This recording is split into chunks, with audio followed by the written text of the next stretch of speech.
Good morning. We find ourselves at the midpoint of the 10th week of Ordinary Time in our church calendar. And I thought I would review briefly what the Catholic Church teaches about sin, what sin is, and of course we all learned as younger people the two types of sin, mortal and venial sin.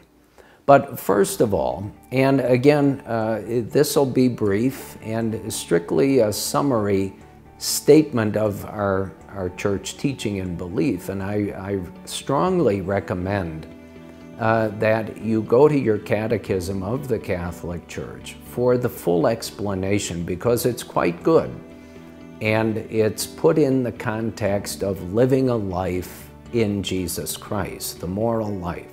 But for our purposes, any sin is an offense against God, and the offense against God always has an impact on our relationship with God and with our neighbor.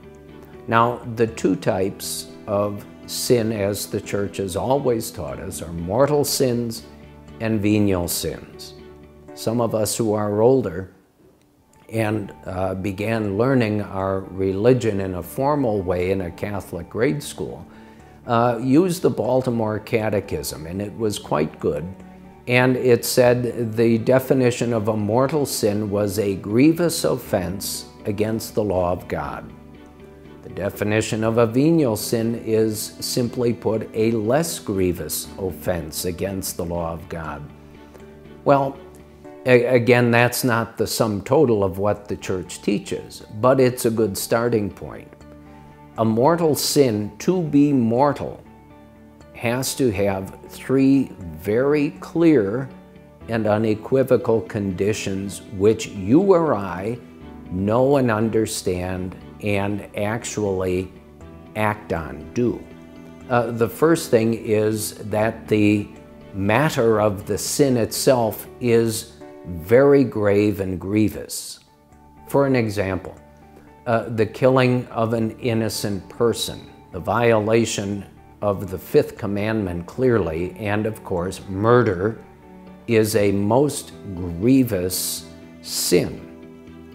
Now, the second condition for a mortal sin is I must have full knowledge that to kill an innocent person is murder, and therefore is that grievous offense against the law of God. And then third, along with the matter itself, my full knowledge and understanding that it really is murder, is I must give my full and unconditional consent to do that, and I pull the trigger, so to speak, and murder this innocent person. That's a mortal sin, and a mortal sin ruptures, makes a complete break in my relationship with God. Now, a venial sin, as the Church has always taught us, is that less serious offense against the law of God. And we can think of any number of those venial sins. Maybe telling a white lie. That certainly is not the same thing as you or me taking a gun and killing an innocent human being. But nonetheless, it's a sin. To lie is sinful. But the matter itself isn't most serious and grievous. And again, the other conditions, I have to know that lying is sinful, and I have to actually follow through and tell that lie. So the mortal nature, or the venial nature, resides in the actual gravity or seriousness of what I intend to do and know I'm doing it. But the Church always teaches us about sin in the context of not just avoiding temptation and sin, but in the context as well of the beautiful nature and purpose of the sacrament of reconciliation. And this is precisely why the Church encourages us to go to confession frequently. Certainly as often as we know we have committed a mortal sin, because until we receive absolution from the priest, you and I are not free and properly disposed to receive any of the other sacraments.